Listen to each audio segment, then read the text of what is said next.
One rookie appears to be getting his first start, while Jason Pierre-Paul could make his season debut. That and more on today's episode of Locked On Bucs.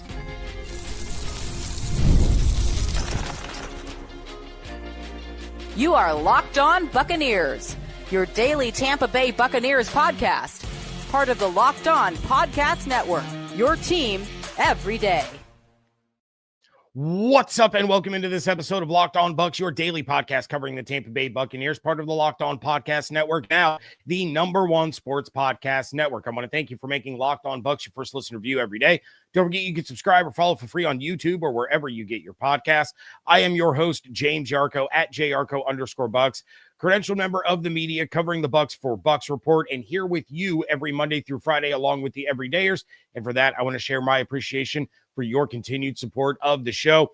This episode is brought to you by Game Time. Download the Game Time app, create an account, use code LOCKEDONNFL for $20 off your first purchase. I will tell you why the defense has to go all out against Bryce Young and give my predictions. Those are all coming up in a little bit.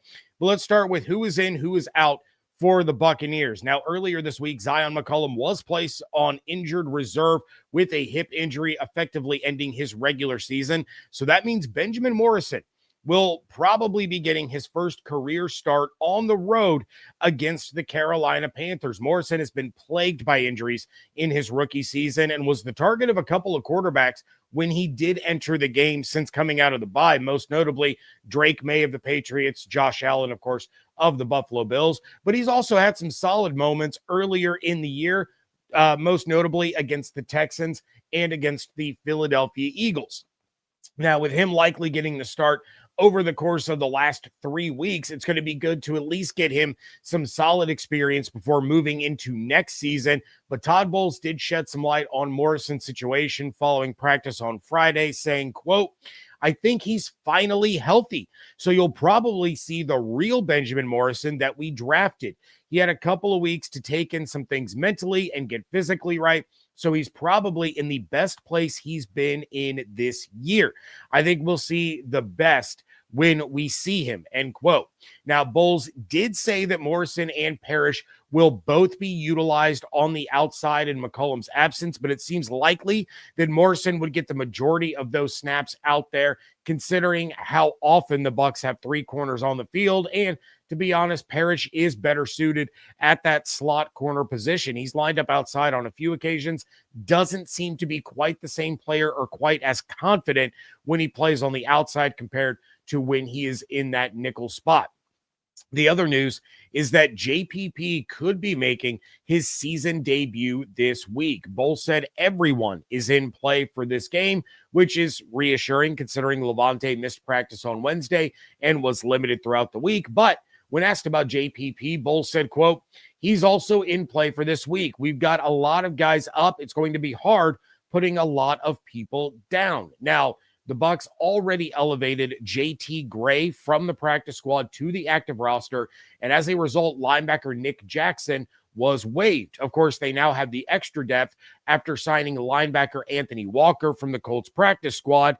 You guys may remember Anthony Walker, who we talked about a lot during the offseason. He was a free agent signing that they made, then was hurt all through training camp, thus not making the 53-man roster. He's been with the Colts ever since. So now he's back in Tampa and provides, a little bit of depth there.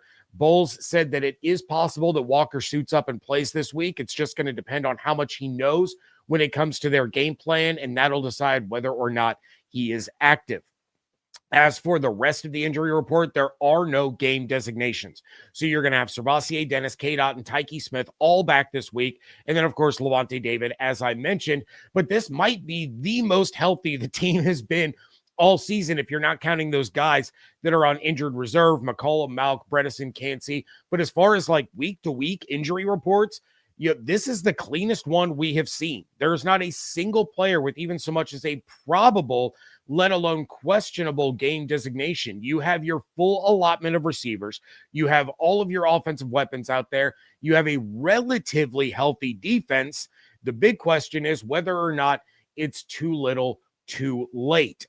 For the Panthers, they will be without linebacker Trevin Wallace and defensive tackle Turk Wharton. Both players have already been ruled out with shoulder and hamstring injuries. So those two starters in their front seven that won't be out there, that could affect a little bit of what the Panthers do. Now, don't get me wrong, the Panthers still have some solid players on that side of the ball. You're still going to have to deal with J.C. Horn and Trayvon Moehrig in the secondary, but this might open things up a little bit more for Bucky and the rest of the running backs in the run game with two of their starting front seven out. Evan talked about Bucky on his appearance and how important he thinks he is. I talked about Bucky on the crossover with Julian Council. If you didn't catch that, make sure you check it out. Great stuff from Julian about the Panthers. And we also talked on that episode about Tet McMillan. He's good to go. He missed practice on Wednesday, but that was more of a rest thing than actually injury related. He was a full participant the rest of the week. Questionable for the Panthers are tackle Ikem Ekwonu. I knew I was going to bumble that. That's a mouthful. He's got a knee injury, and then receiver David Moore has an elbow injury. Now, Moore was a full participant all week, so I do expect him to play. The interesting one is Ekwonu.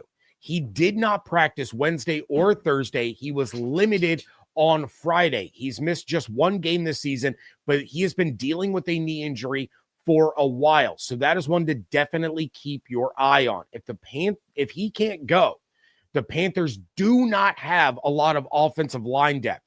So you'll likely see Yosh Nijman take over as the starter. That could be really interesting for the Bucs pass rush. One thing that Dave Canales did not take from his time with Tampa is how much offensive line depth they carry around. The Bucs have a lot of depth. May not always be great depth, but there are bodies there. The Panthers do not operate the same way. So if Ekwonu cannot go, that is going to be massive for the Buccaneers. All right, I do want to jump into the comment section because the last time I went live, I was not able to get to you guys because I was frustrated. We got Tones Mac. I truly believe the defense will do great and the Bucs are going to look like the 2020 Bucs. Better to be late bloomers than not bloom at all. Go Bucs. It's interesting, Tones, that you bring that up because I will also be bringing up the 2020 Buccaneers in just a little bit. So you want to stay tuned for that. Richard, I'm excited for BMO's future. He is so fluid. I am too. I mean, you guys know that I was pounding the table nonstop for Benjamin Morrison. It's a little frustrating that he's had to deal with these injuries after coming off of the hip injury. And then, of course, Bowles alluded to kind of the mental aspect of things and how he's been dealing with it. We saw Bucky Irving having to deal with the mental aspect of being injured and what that kind of did for him. So Morrison hopefully is on the other side of that and is able to, flourish the way that we all believe that he is capable of. It's just going to be nice for him to get some real experience. And the other nice thing about Morrison being on the field is that it's not going to be at the expense of Jamel Dean.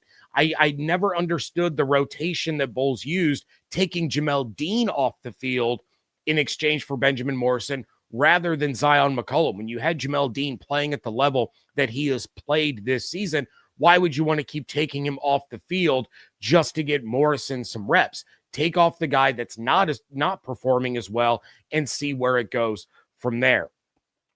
We got Alexander Wright. Only saving grace is that Panthers are really bad at getting pressure. Baker should have time if the interior holds up. You guys are very astute in the chat, and it makes me very happy because, Alexander, I will also be talking about the Panthers' ability to get pressure. But Todd Bowles is coaching for his job right now, so what better time than this week to go all in on the pass rush? That is coming up next on today's episode of Locked On Bucs, part of the Locked On Podcast Network, your team every day.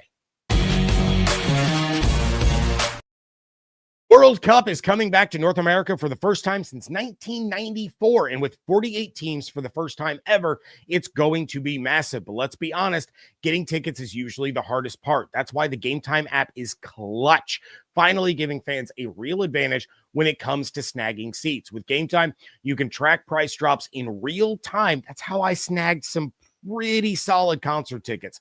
You can get alerts when great seats open up and buy tickets the moment they hit the app. It puts the power back in your hands and makes going to the World Cup realistic instead of impossible. Pick a game, tap a section, and have your tickets locked within minutes. No confusion, no hunting for fine print. Prices include the fees up front, which I absolutely love. So there's no last second surprises at checkout. Take the guesswork out of buying World Cup tickets and every match, concert, or event with Game Time. Download the Game Time app, create an account, use code LOCKEDONNFL for $20 off your first purchase. Terms apply. Again, download the app, make an account, and use code LOCKEDONNFL for $20 off. Swipe, tap, ticket, go, Game Time. Thank you again for making Locked On Bucs your first listener view every single day. And thank you for making Locked On the #1 sports podcast network. If you're a true diehard Buccaneers fan, the Everyday or All Access tier is built for you. You'll get one-on-one text access with me, all access episodes, an exclusive newsletter, and 15% discount to the Locked On merch store. Head to lockedonbucs.supercast.com to join the Everydayer Club and unlock all access. You can also find the link in the show notes. All right, if you're Todd Bowles and you're coaching to try to save your job, you have to win this game. You have to win out and then potentially win at least one, maybe two playoff games, in order to make that happen. But it starts this week. So how exactly are you going to do that? Send everyone. This has to be the most blitz-happy team on the planet this week, and they have to absolutely blow everything up in the backfield as often as possible. Now, that's going to take trust in your secondary to not give up a big play through the air. It's going to have to, give trust to your guys at the second level to not give up the big play on the ground. But you have to get after Bryce Young all freaking day. When he isn't facing a blitz this season, Bryce Young is completing 65% of his passes with 13 touchdowns, 4 interceptions. He's been sacked 13 times and has a passer rating of 92.9. When he does face the blitz, the drop-off is immense. 57% completion percentage, 6 touchdowns to 5 interceptions. He's been sacked 10 times and has a passer rating of 73.8. Now, he's had triple the amount of dropbacks this season without being blitzed compared to when he is being blitzed. And he's only been sacked 3 more times in those scenarios. His touchdown to interception ratio goes from 3.3 to 1 down to 1.2 to 1. Blitz him on half of these defensive plays. That's when he makes the most mistakes. That's when he gets flustered, and that's how you're going to get this thing on track. You cannot let him sit back there in the pocket and pick you apart with Tommy Tremble and Teteroa McMillan. You have to attack him every play, every down. This needs to look the way that it did in Super Bowl 55 against Patrick Mahomes. You need to be hitting him, knocking him down, and putting him under duress every single snap. And I know that's much easier said than done because it doesn't seem like the Bucs have the horses to do that. But against this Panthers team, they do. This is why it isn't going to surprise me in the least to have JPP active on Sunday. You send him out there on third downs. You send him out there with Reddick and Diaby also on the field just to create even more chaos. But you have to bring the house against these guys. On top of that, they're starting left tackle, missing practice this week, dealing with a knee injury. That's going to slow him down. The Bucs have to take advantage. The Panthers are not going to pass very often. They're among the bottom of the NFL in pass attempts per game this season because their entire offense hinges on running the ball. But you have to bring that pressure when Young is looking to throw, and you really have to dial up the heat in surefire passing situations. That is the only way that I see the Bucs winning this game, is if you have to win on first down. You have to win on first down on both sides of the ball. You do that, you're going to win this game. Do not give Carolina the chance to run the ball on third down and extend drives. You have to put them in second and third and long to remove Dowdle and Hubbard from the equation. The Panthers go as their running backs go. That's the Dave Canales way. So you have to set the tone and make sure that they don't get second and third or third and one, and they can just keep turning around and handing the ball off. Offensively, I talked about how important Bucky is going to be in this game on the crossover, but Grizz, if there was ever a game for you to break out your bag of tricks, it's this one right here. The Panthers are 24th in the NFL in yards per pass attempt allowed, and they're 29th in the NFL in sacks. So unless the offensive line for the Buccaneers is just at their absolute worst, Baker is going to have time to throw. Evans typically does well against J.C. Horn, and this is a really opportunistic secondary, but they can't cover all these guys. This needs to be a game where the ball gets spread all over. And I'm talking Evans, Godwin, Ibuka, J-Mac, all with at least 4 targets. Obviously, some of them are going to have more. You have to get Cade Otton involved. But you are going to have an open guy on just about every play. And if your receivers aren't open, Otton will be. Carolina has allowed the 10th most yards in the NFL to the tight end position this year. They don't allow scores to tight ends the way that the Bucs do, but you can certainly move the ball on Carolina's defense between the 20s with your tight end. This is a game on paper, and I know football isn't played on paper. It's played on turf and grass and all that. But on paper, the Bucs should win this game by double digits.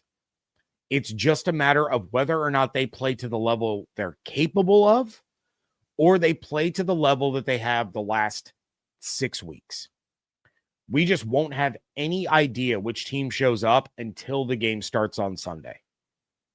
But this is a chance for Todd Bowles to light this defense on fire and just bring the house. And it's finally an opportunity where Grizz, as an offensive play caller, is going to have plus matchups all over the field. I've mentioned it during the live show. I mentioned it again earlier this week. We saw glimpses of what this offense's potential could have been. We saw glimpses of what the offense was supposed to be all year long in that Thursday night game against Atlanta. Now is the time for Grizz to pull out all the stops, and you're going to get to do it twice in 3 weeks. And if you succeed, you're going to the postseason. You might face the Seahawks, you might face the 49ers, but you're going to get there. You're going to get a ticket to the dance. This is, again, the healthiest this offense has been all season long. There are no more excuses. There are no more anything. You have to just let it rip. And whatever plays you were saving, whatever plays you had in your back pocket and said to yourself, I can't wait till I have Evans and Godwin and Ibuka back together, or I can't wait till McMillan is back and I got all 4 receivers. Whatever the case was, this is the game to let it ride because it's now or never for this Buccaneers team. Going to jump into the chat again real quick. Bantry, hoping Grizz figures out how to use Tucker more, pound the rock, and keep our defense off the field. I do think that Tucker's going to get some opportunities, but Evan and I talked about this a couple of weeks ago. When Tucker's on the field, he's not eating into Rachaad White's snaps. He's eating into Bucky's. So if Bucky is running the ball well, you're going to get less of Tucker. I do like that they started incorporating Tucker more inside the 10 against the Falcons. That seemed to work out pretty well for him. That might be his new role, which is going to frustrate, fantasy managers that have Bucky Irving if Sean Tucker becomes the goal to go back. But that's a role for him to be able to play in this offense. I don't think you're going to see him get the ball a lot in between the 20s, but once they get in that red zone, that seems to be where Tucker is starting to carve out his role in this offense with all 3 running backs healthy. All right. How do I see this game shaking out? I will tell you my predictions coming up next on today's episode of Locked On Bucs. This episode is brought to you by PrizePicks. The holiday season is one of the best times for sports. You got bowl games, big basketball matchups, playoff pushes. It's all happening at once. And while we're all making choices every day One of the most fun places to make the right call is PrizePicks. PrizePicks is the easiest way to get in on daily fantasy. Just pick more or less on at least 2 player projections, lock in your lineup, and you're in the game. It's simple, fast, and available in 45 states. Creating a lineup takes less than a minute, and the app makes the whole process smooth and intuitive. And the new stacks feature lets you choose the same player up to 3 times in one lineup. Like, you could take more on Baker Mayfield's passing yards, passing touchdowns, and rushing yards. Download the PrizePicks app today and use code LOCKEDONNFL to get $50 in lineups after you play your first $5 lineup. That's code LOCKEDONNFL to get $50 in lineups after you play your first $5 lineup. PrizePicks, it's good to be right. Ripping things up here on a preview edition of the Locked On Bucs podcast. Thank you all so much for joining this live show here on YouTube. Just a reminder of Evan's predictions. Bold prediction, Panthers either go 2 for 3 or 3 for 4 on 4th down conversions. His player of the game, he took Bucky to have over 100 all-purpose yards and a touchdown. And then his score prediction was Panthers 27-26. The funny thing about that score, the Panthers are 5-1 in one-score games this season. The Bucs are 5-4. They started off, hot, and then they fell off after the bye, much like just their season in general, but especially these one-score games. All right, you guys can go ahead and start dropping your bolds, your players, and your score predictions in the chat. We'll get to as many of those at the end of the show as we possibly can. But for my bold prediction, I'm going to double dip here. I'm going to try to get a bonus point.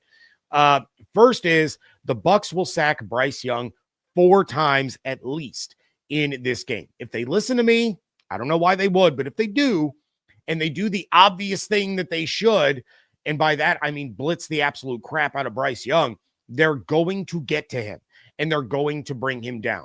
You get him a couple of times in this game early. You get him once in the opening drive. You get him once the next drive. That's going to speed up that internal clock. It's going to give him those happy feet. It's going to force him to get rid of the ball sooner than he wants to. That's where you force the bad passes, the inaccurate passes, and the ones that the defense can take away. That's the key. You got to get a couple of quick 3-and-outs, and both of those have to include a sack to really take Bryce Young off of his game. Hopefully your offense can at least get a score on after forcing one of those 2. And so now the Panthers are playing from behind, and they're going to have to start throwing even more. That's really the recipe for success in this one. But that brings me to my bonus bowl prediction, because I'm going to speak this one into existence. You want to know why I was pounding the table for Morrison? It's because he has great instincts. He has incredible athletic ability, and he's a ball hawk. Benjamin Morrison gets his first career interception in this game. Predicted player of the game, I'm going Chris Godwin. Now, I wanted to go Ibuka because I think he's just long overdue for a big game, and the way that he played with Mike on the field earlier this year makes me feel like we're going to get at least one more explosive game out of him. But I'm taking Godwin here because I believe that he's going to be Baker's guy in this matchup.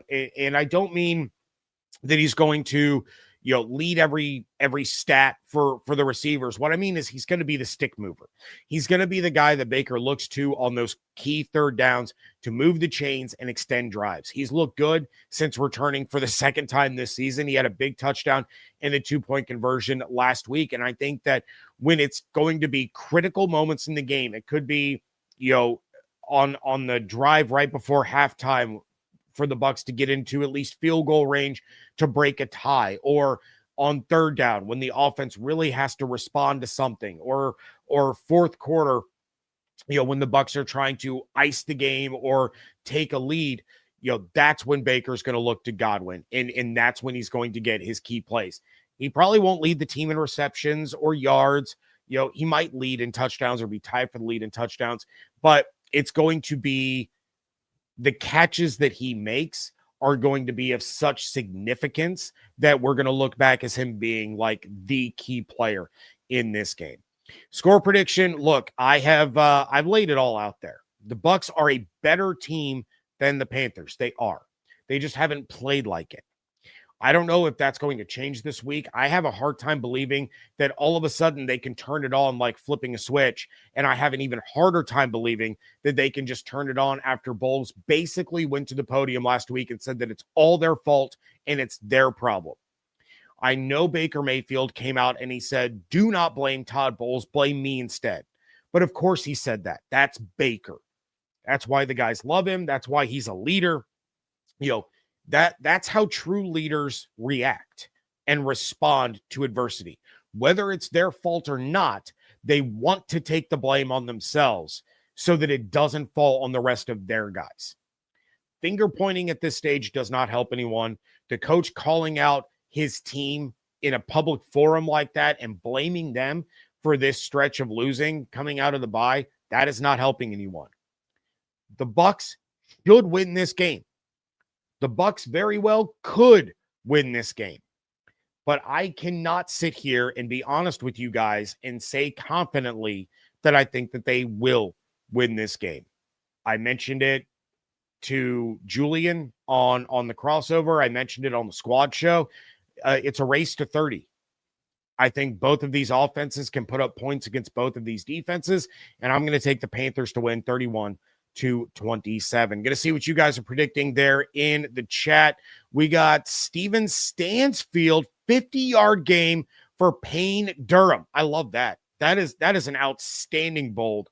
And if he gets 50, Steven, I hope you're in here for the post-game live reaction. That would be absolutely fantastic. Richard in the chat says Panthers are going to blitz too. They are, but they're not very good at it. Plain and simple, they're just not. They're among the worst in the NFL in successful blitz rate this season. Let's see. We got Marcel. Canales knows the Bucs D is porous. He will let Young throw downfield often.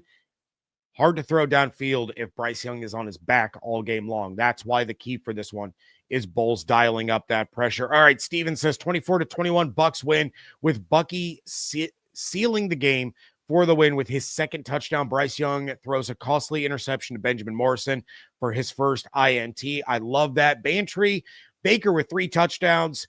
BMO with a pick 6. Ooh. Players got Bowles' message and crushed the Panthers 41-17. Richard in the chat, bold prediction, Abuka outperforms Tet and makes his way back into the offensive rookie of the year running. Nothing would make me happier, but for that to happen, we need Travion Henderson to get shut down. Emeka Abuka, he's been fantastic this year. He really has. He was thrust into a role that he should not have been in yet.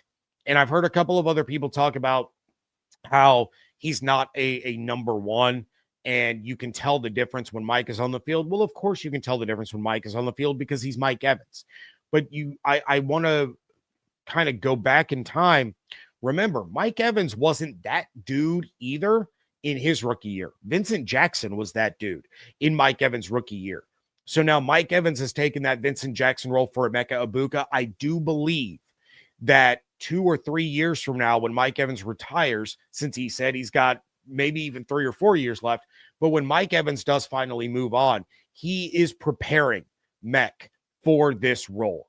And that's where the shift will happen. I don't think Emeka was ready for that number one role this year. I do believe he is the number one of your future. Richard also says Bucs 37, Panthers 24, and also said this game will be telling on how the team responds to Bowles. It will be. It absolutely will be. We are going to learn a lot without being told anything where this team stands following Todd Bowles' outburst on Thursday. And then we got Cotty.